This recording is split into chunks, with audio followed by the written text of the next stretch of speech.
Hello दोस्तों, नमस्कार। मैं अर्जुन विश्वकर्मा गड़रिया गांव से हूं। दोस्तों, हमारे चाचा के साथ ज़मीन में दलाल लोगों के द्वारा बहुत बड़ा स्कैम फ्रॉड किया गया है 420, जिसके विषय में चाचा लोगों को बहुत लेट से जानकारी मिली थी। कहे कि उन्होंने ज़मीन तो बेचा था 1 एकड़, वो भी 2 रकबे से, थोड़ा थोड़ा करके, आधा आधा एकड़ करके। लेकिन दलाल लोग इनको बेवकूफ़ बना के अपने तरीके से 1 एकड़ के साथ साथ और भी एक्स्ट्रा ज़मीन लगभग 1.5 एकड़ के पास उनका ज़मीन और बिना पैसे दे के ले लिया। उसमें पैसे का लेन देन बड़ा अजीबो गरीब तरीका दिखाया गया है। तो चलिए आज मैं उस ज़मीन को दिखाना चाहूँगा जो विवादित है, और जो बेचा गया था, जिसका एग्रीमेंट हुआ था, वो भी हम आपको दिखाएंगे। साथ ही जिस ज़मीन को इन्होंने 420 तरीके से अपने नाम करवा लिया और अपने पार्टनरों के नाम करवा लिया, विधिवत पूरी जानकारी हम आपको देंगे। चलिए आइए दिखाते हैं। ये ज़मीन है हमारे मझले बब्बा हजारी लाल विश्वकर्मा जी की, और उनके देहांत के बाद ये ज़मीन लगभग 2018 या 19 के आसपास उनकी पत्नी और बच्चों के नाम, बेटियों के नाम और बहू के नाम हो गई थी। तो चलिए आज उस ज़मीन को आपको दिखाएंगे, कौन सी ज़मीन सेल हुई है, किसका एग्रीमेंट हुआ था, और कौन सी ज़मीन दलालों के माध्यम से 420 तरीके से अपने नाम करवा ली गई। हालांकि अभी हम लोगों ने कब्जा उन लोगों को नहीं लेने दिया है और ना ही लेने देंगे। ये केस दायर है कोर्ट में। अब फैसला जो भी हो देखते हैं, लेकिन हम चाहते हैं प्रशासन के द्वारा कुछ जांच हो, जिसके माध्यम से पूरा, देखिए, जांच प्रशासन के माध्यम से होगा तो पूरा एकदम आईने की तरह साफ हो जाएगा। क्योंकि पूरा लेन देन और जितना भी इससे रिलेटेड हिस्ट्री है वो हमने निकाला है चाचा लोगों का मदद करने के लिए। तो आइए ज़मीन दिखाते हैं आपको। ये है, अभी ये हिस्से के तौर पे गेट वगैरह लगवाया गया है कि मतलब कोई भी बाहरी व्यक्ति इस बाउंड्री के अंदर ना आ सके। आइए और आपके ज़मीन के बारे में दिखाते हैं। ये हमारा 100, इसमें 3 नंबर हैं, इस रकबे में 3 नंबर हैं। 188 है और इसके जस्ट उधर साइड 189 नंबर है, और जस्ट आपका ये जो इधर दिख रहा है ये 277 नंबर का रकबा है। चाचा ने जो एग्रीमेंट करवाया था 2019-20 में, तो वो 188 और 277 से करवाया था, वो भी आधा एकड़ 188 से और आधा एकड़ 277 से।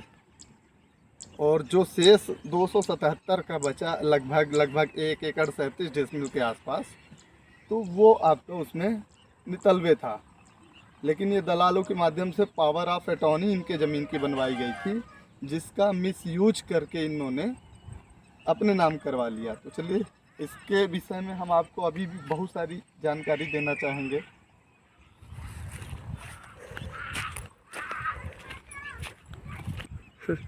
अब दोस्तों, इस ज़मीन में जैसे 188, 277, 189 में आने के लिए हमारे चाचा के पास प्रॉपर रास्ता नहीं था।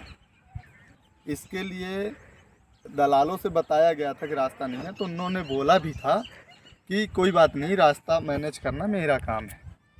अब सोचिए, इस ज़मीन में 1 एकड़ का एग्रीमेंट हुआ था, अब रास्ता लेना उनका काम था।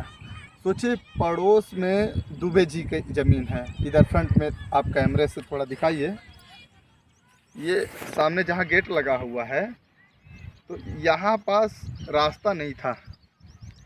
तो ये रास्ते के लिए दलाल लोग ज़मीन लिए हैं सामने वाले से। तो ये बगल में जो ये ज़मीन है, तो इसको लगभग रास्ते के बदले 35 डिसमिल ज़मीन ये दिया गया है इनको, रास्ते के बदले 35 डिसमिल।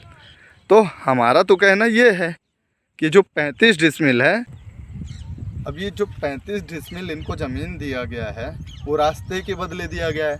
तो ये जो दलाल लोग 1 एकड़ का रजिस्ट्री करवाए थे, ये 35 डेसिमल तो उसी से लेस होगा। और उसके बाद 1 एकड़ सोचिए पूरा नहीं हुआ, कुछ 1-2 रजिस्ट्रियाँ हुई हैं ये 188 और 277 का अंश रकबा से। शेष जो ज़मीन थी पावर ऑफ अटॉर्नी ये दलाल ही बनवाए थे पूरा, कि जो परिवार में इनके और भी मेंबर हैं उनको बार बार ना आना पड़े, एक ही मेंबर के जाने से काम हो जाए। तो इन्होंने 188 और 277 का जो एग्रीमेंट था उसमें से 2 प्लॉट के लिए दादी को ले गए थे कोर्ट, और इन्होंने इसका तो रजिस्ट्री करवाया प्लॉट का, साथ ही साथ ये आपका 277 की ज़मीन दिख रही है। 200 ये बाउंड्री बना हुआ है पूरा, इसमें जुताई बुवाई होता है। तो ये 277 वाले में पावर ऑफ अटॉर्नी का मिस यूज किया गया। 2 प्लॉट तो बेचा गया वो लीगल एग्रीमेंट वाले से, लेकिन उसके अलावा 1 एकड़ 37 डिसमिल ज़मीन बिना पेमेंट किए, उसमें चेक वगैरह इसे दिखाया गया है कि 2 लाख के 2 RTGS करवाए गए, 2 लाख के, और 8 लाख के चेक दिखाए गए, वो भी SBI के चेक दिखाए गए।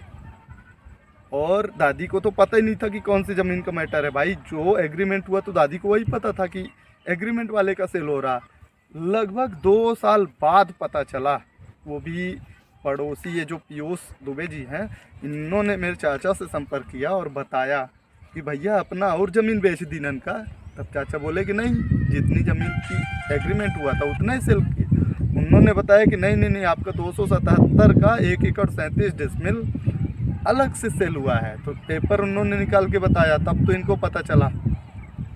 तो सोचिए इतना फर्जी तरीका इन्होंने उपयोग किया कि ये 188 और 277 का जो 1 एकड़ था ना, उसका पेमेंट इन्होंने पूरा दिया नहीं था। एडवांस में शुरू में लगभग 15 लाख के आसपास दिए थे, वो भी चेक से। और इसमें जो ज़मीन के पार्टनर हैं मुख्य रूप से, उनका नाम तो मैं आपको बताया नहीं। इसमें मेन मुखिया है रामनिवास पटेल, जिसको कक्का कक्का कहते हैं, उसका आरा मशीन है पड़ोस में। दूसरा है रामानुज विश्वकर्मा। तीसरा है मधुवन धोबी। और चौथा पार्टनर है राजेश पटेल। और स्टार्टिंग में इस ज़मीन का एग्रीमेंट मनीराज पटेल ने भी करवाया था। तो दोस्तों ये आपस के पूरे पार्टनर हैं। ये इन्हीं चाचा और दादी के साथ बस फ्रॉड नहीं किए हैं, लगभग मेरे परिवार में ये फ्रॉडगिरी लगभग 2014-15 से ही चली आ रही है। कुछ दूसरे बब्बा के लड़कों के साथ इन्होंने किया, कुछ ज़मीनें सेल करवाई, पैसा मार गए, और ज़मीनों में आपसी विवाद, परिवार का विवाद भी इन्होंने ही करवाया। इसी तरह मतलब अभी भी कुछ समस्याएं ऐसी हैं कि जो उन्हीं की वजह से क्रिएट होती रहती हैं। कहीं चेक किसी को दिए हैं तो अब चेक ही क्लियर नहीं हो रहा, बाउंस का केस चल रहा, कोर्ट में चल रहा। फिर कभी कभी ये तो इतना चूतिया बनाते हैं कि अब ये जो 277 अपने नाम करवा लिए हैं, सोचिए उसमें चेक, अब जब जो एग्रीमेंट हुआ उसका तो पैसा इन्होंने दिया नहीं, मात्र 15 लाख रुपए का चेक इन्होंने दिया था। उसके बाद धीरे धीरे कुछ पैसा दिए, फिर जैसे ज़मीन बेच रहे थे वैसे प्रॉपर ये जिस तरह का एग्रीमेंट बिना बताए जिस तरह का ये पावर ऑफ अटॉर्नी का जो ज़मीन था अपने नाम करवा लिए थे, उसमें जैसा विवरण लिखा था इन्होंने उसी तरह का विवरण के रूप में ये पैसा बाद में दूसरे चेक के माध्यम से देते रहे इनको। चाचा लोगों को तो यही पता चल रहा था कि 188 और 277 का जो इन्होंने एग्रीमेंट करवाया था उसी का पैसा ये दे रहे हैं। इनको थोड़ी ना पता था कि वो भी ज़मीन इन्होंने अपने नाम करवा लिया है। सोचिए पैसा देने का तरीका एकदम ऐसे लग रहा था कि कोई बाद में जब किसी को पेपर अपन दिखा रहे थे तो सब लोग बोल रहे थे कि लीगल है।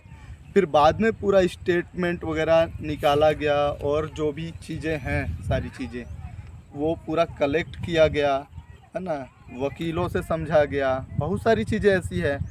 अब इसमें अपन ने SP ऑफिस में सूचना भी दी थी, उसमें हमने आवेदन भी दिया था कि एक बार इस ज़मीन का जांच भी करवाया जाए। वहाँ से रिसीविंग तो मिला लेकिन अभी तक कोई एक्टिविटी नहीं हुई। अपन कलेक्टर मैडम को भी आवेदन दिया था, वहाँ से भी अभी तक कोई रिप्लाई नहीं मिला है। थाने में गए थे तो थाने से भी प्रॉपर रिप्लाई नहीं मिला है। उन्होंने बोला कि ये सिविल का मैटर है। अरे सिविल का मैटर मानता हूँ, बस यहाँ तो 420 हुआ तो यहाँ तो जांच प्रशासन के द्वारा किया जा सकता है भाई।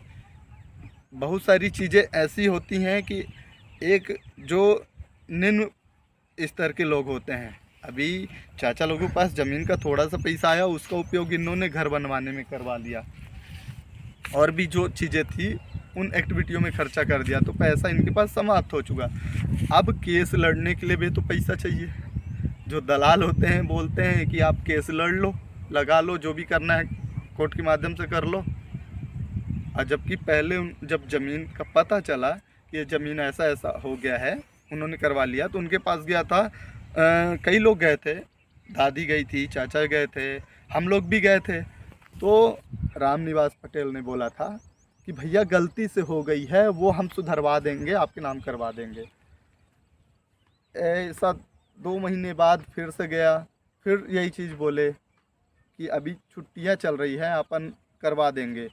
तीसरी चौथी बार जब उनके पास गए तो बोलते हैं कि भैया मैं उस ज़मीन का पैसा दे चुका हूँ, और आप देख सकते हो ये स्टेटमेंट वगैरह। भाई जिस तरीके से उसने चेक वगैरह लिखवाया था, तो वो जो चेक लिखवाया था ज़मीन का रजिस्ट्री में, उस माध्यम से नहीं दे रहा था, अदर बैंक के माध्यम से अमाउंट की राशि जो थी उसी तरह की दिखा रहा था जिस तरह रजिस्ट्री में था। तो चाचा लोग भी कंफ्यूज हो गए। फिर हम पूरा तहकीकात किया अपने हिसाब से, उसके हिसाब से फिर हो गया। चाचा लोगों के पास तो पैसा वैसा नहीं था, तो अपन हो गया अपने हिसाब से मैनेज करवा रहे हैं किसी तरह।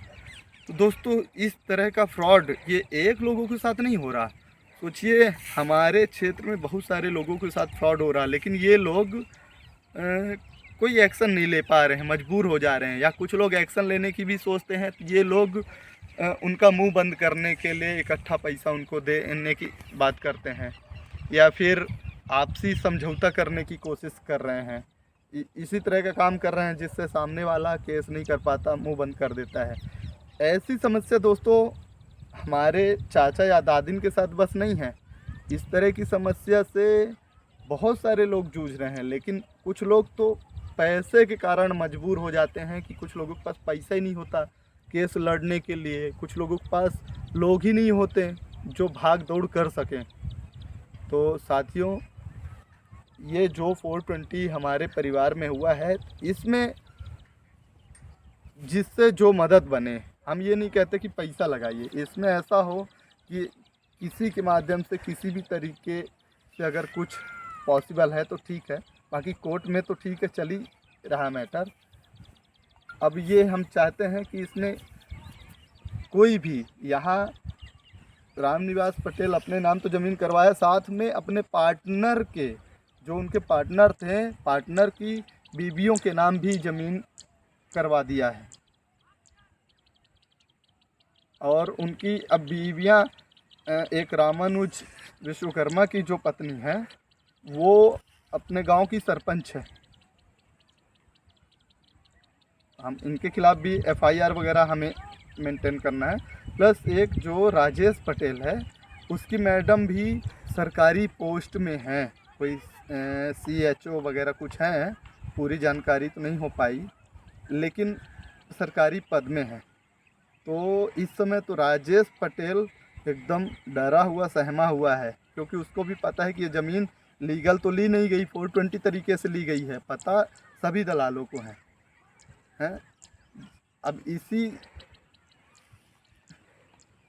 हम तो चाहते हैं कि अगर कोई भी व्यक्ति यहाँ ज़मीन लेता है तो उसके डायरेक्ट जिसके नाम पहले थी, पहले आप उनसे पूरी जानकारी लीजिए, ताकि आप लोग फंसो नहीं। क्योंकि जो भी बंदा पैसा इन्वेस्टमेंट करेगा वो यही चाहेगा कि हम साफ़ सुथरा और अच्छी ज़मीन लें।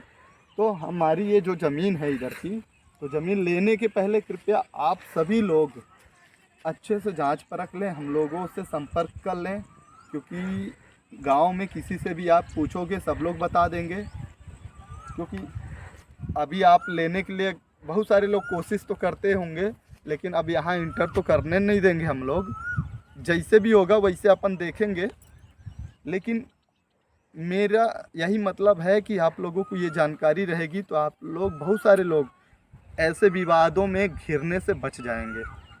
तो ठीक है दोस्तों, अब देखते हैं। यहाँ हमारे चाचा प्रधानमंत्री आवास योजना से पैसा भी मिला था, तो पैसा से ये घर बनवाए हैं और यहाँ भी रह रहे हैं। मतलब अधिया टाइप का जो होता है, अधिया में दिए हुए हैं खेत को, है ना। तो ये लोग रह रहे हैं, यहाँ का देख रेख कर रहे हैं। तो चलिए, धन्यवाद दोस्तों। आप लोगों को आज संडे है, आज हम जानकारी सोचे कि इकट्ठा करके शेयर करें ताकि आप लोग भी समझें, जिससे जिस तरह का अगर मदद हो सके तो आप लोग मदद करिए दोस्तों। धन्यवाद।